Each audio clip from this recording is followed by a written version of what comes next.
Assalamualaikum warahmatullahi wabarakatuh.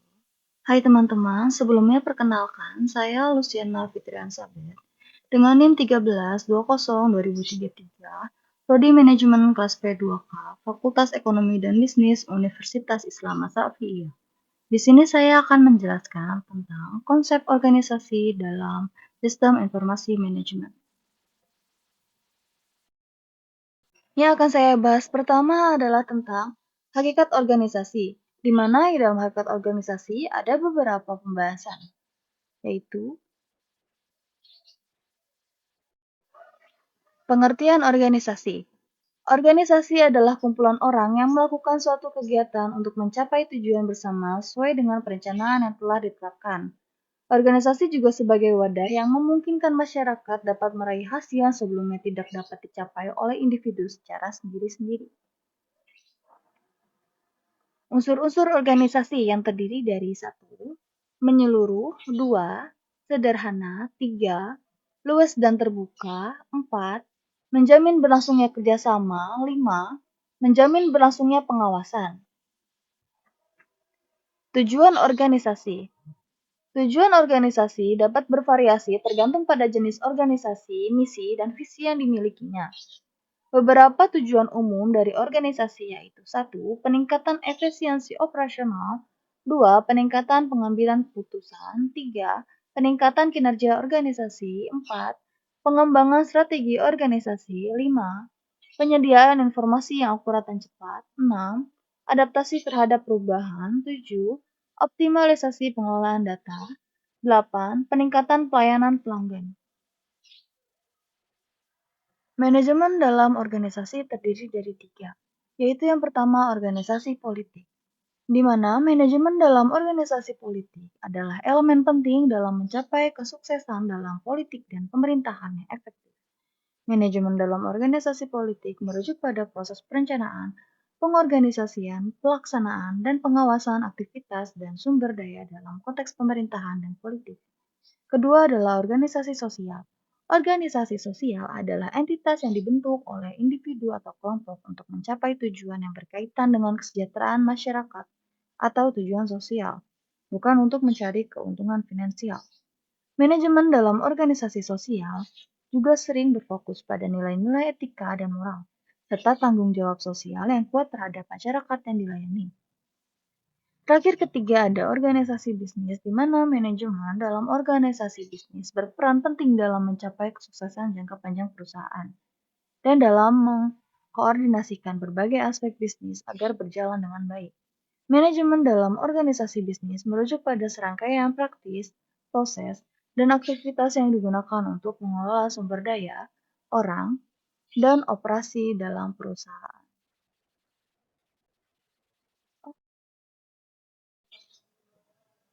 Model dasar struktur organisasi terdiri dari 1. Model dasar organisasi itu sendiri, kedua, struktur organisasi, ketiga, bentuk struktur organisasi, keempat, faktor-faktor yang menentukan pembentukan struktur organisasi. Yang akan saya bahas selanjutnya adalah tentang perencanaan dan pengendalian organisasi. Perencanaan organisasi. Hakikat perencanaan dalam organisasi. Perencanaan adalah proses yang mencakup sasaran organisasi, menetapkan strategi menyeluruh untuk mencapai sasaran itu, dan menyusun serangkaian rencana yang menyeluruh untuk mengintegrasikan dan mengkoordinasikan pekerjaan organisasi. Tujuan perencanaan organisasi terdiri dari 1. Membantu dalam menentukan tujuan jangka panjang dan jangka pendek organisasi. 2. Membantu dalam mengidentifikasi metode terbaik untuk mencapai tujuan dan mengukur kemajuan terhadap pencapaian tersebut. Ketiga, membantu organisasi untuk mengantisipasi perubahan dalam lingkungan bisnis dan mengidentifikasi resiko yang mungkin terjadi. Keempat, membantu dalam menjaga fokus organisasi pada tujuan yang telah ditetapkan dan memastikan bahwa semua aktivitas dan keputusan sejalan dengan tujuan tersebut. Terakhir, kelima, memberikan kerangka kerja untuk pengambilan keputusan yang lebih baik. Keuntungan dan kerugian perencanaan organisasi. Keuntungannya yaitu 1. Penyelarasan tujuan. 2. Pengembangan strategi. 3. Penggunaan sumber daya secara efisien. 4. Pengukuran kinerja. 5. Pengambilan keputusan yang lebih baik. Kerugiannya yaitu 1. Biaya waktu dan sumber daya. 2. Ketidakpastian lingkungan. 3. Kesulitan implementasi. 4. Rigiditas atau kekakuan. 5. Resiko gagal. Organisasi harus mampu mengimbangi manfaat dan kerugian perencanaan organisasi dalam konteks mereka sendiri untuk mencapai tujuan yang efektif dan efisien.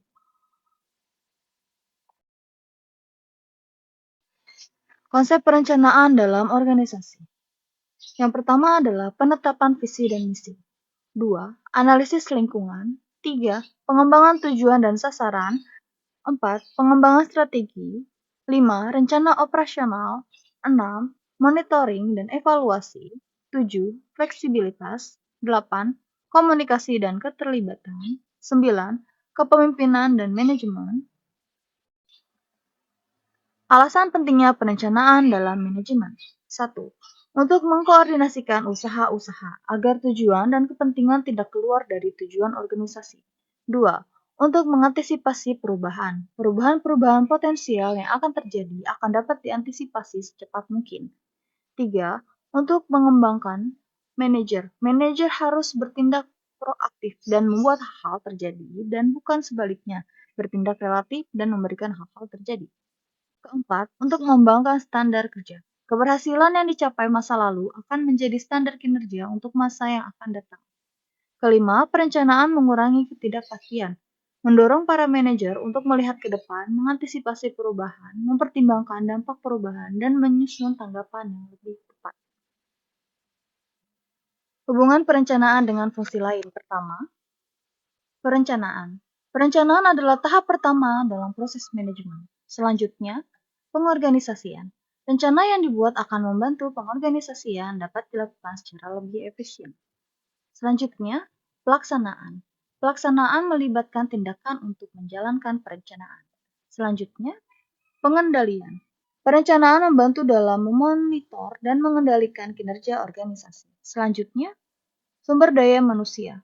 Perencanaan juga terkait dengan manajemen sumber daya manusia. Selanjutnya, yang terakhir, pemasaran. Perencanaan pemasaran erat kaitannya dengan rencana bisnis secara keseluruhan. Jenis-jenis perencanaan. 1. Perencanaan strategis. Perencanaan strategis merupakan perencanaan tingkat tinggi yang berfokus pada visi, misi, tujuan jangka panjang, serta strategi untuk mencapainya. Perencanaan ini melibatkan pemeliharaan arah dan pendekatan umum yang akan diikuti oleh organisasi. 2. Perencanaan taktis. Perencanaan taktis merupakan perencanaan yang lebih rinci dan mencakup penentuan tindakan yang harus diambil untuk mencapai tujuan jangka menengah dan pengalokasian sumber daya dalam kerangka waktu yang lebih pendek. Perencanaan dan tingkatan manajemen. Tingkatan manajemen terdiri dari 3, yaitu top level management, middle level management, low level management. Fungsi utama dari top level management adalah perencanaan strategi. Fungsi utama dari middle level management adalah pengendalian manajemen. Fungsi utama dari low level management adalah pengendalian operasional. Hubungan antara perencanaan dan tingkatan manajemen adalah bahwa perencanaan adalah fungsi yang melibatkan semua tingkatan manajemen. Pendekatan-pendekatan dalam perencanaan. Beberapa pendekatan umum dalam perencanaan mencakup 1. Pendekatan sistematik, 2. Pendekatan top-down, ketiga pendekatan bottom-up, keempat pendekatan incremental, kelima pendekatan berbasis tujuan, keenam pendekatan analisis SWOT, ketujuh pendekatan perbandingan alternatif, kedelapan pendekatan partisipatif.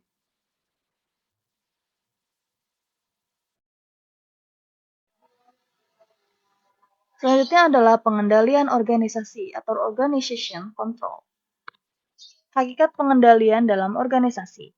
Pengendalian dalam organisasi merujuk pada serangkaian tindakan dan prosedur yang dirancang untuk mengawasi, mengarahkan, dan memastikan bahwa aktivitas organisasi sesuai dengan tujuan, rencana, dan kebijakan yang telah ditetapkan. Pengendalian membantu memastikan bahwa sumber daya digunakan secara efisien, tujuan organisasi tercapai, dan mengurangi resiko dan meningkatkan kemampuan mereka untuk mencapai kesuksesan jangka panjang. Macam-macam pengendalian. Yang pertama adalah pengendalian manajemen, kedua, pengendalian kualitas, ketiga, pengendalian keuangan, keempat, pengendalian sumber daya manusia, kelima, pengendalian keamanan, keenam, pengendalian lingkungan, ketujuh, pengendalian resiko, kedelapan, pengendalian bersama, kesembilan, pengendalian umpan balik. Prosedur pengendalian, yaitu terdiri dari 1. Penggunaan wewenang secara tepat, 2. Pembagian tugas, 3. Dokumen dan catatan yang memadai.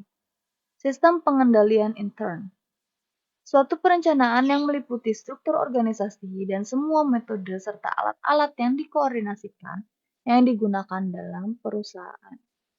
Tujuan adanya pengendalian intern yaitu 1. Menjaga kekayaan organisasi, 2. Memeriksa ketelitian dan kebenaran data, 3. Mendorong efisiensi, keempat. Mendorong dipatuhinya kebijakan manajemen. Elemen pengendalian intern.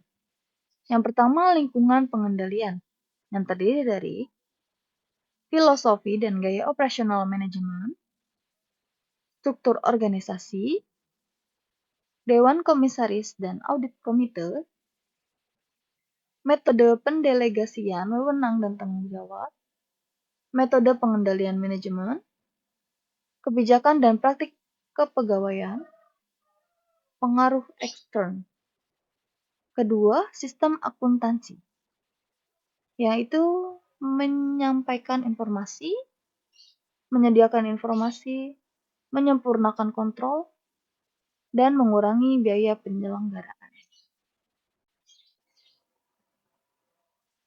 Selanjutnya yang saya akan bahas adalah interaksi manusia dalam organisasi.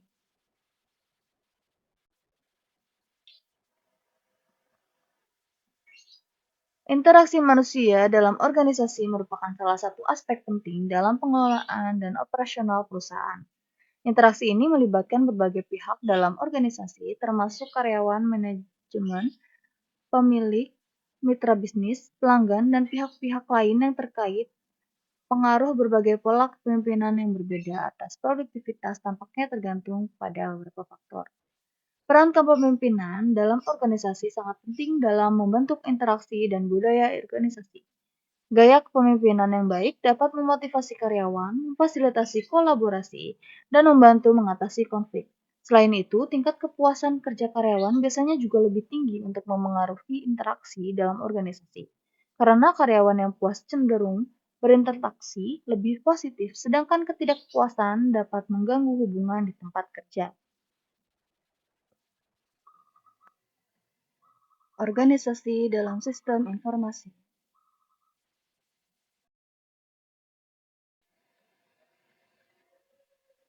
Di dalam organisasi, sistem informasi manajemen berperan penting dalam menyediakan informasi.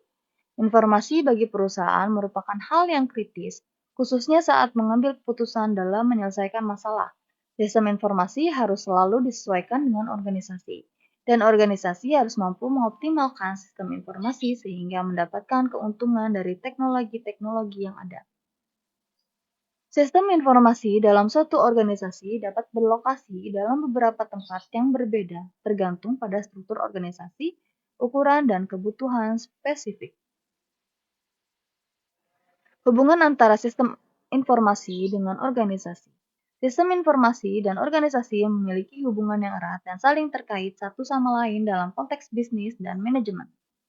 Beberapa aspek penting dari hubungan sistem informasi dengan organisasi, yaitu yang pertama, mendukung pengambilan keputusan, kedua, efisiensi operasional, ketiga, komunikasi internal dan eksternal, keempat, manajemen data, kelima, mendukung proses bisnis, keenam, pelaporan dan analisis, ketujuh, pengembangan strategi, kedelapan, keamanan informasi.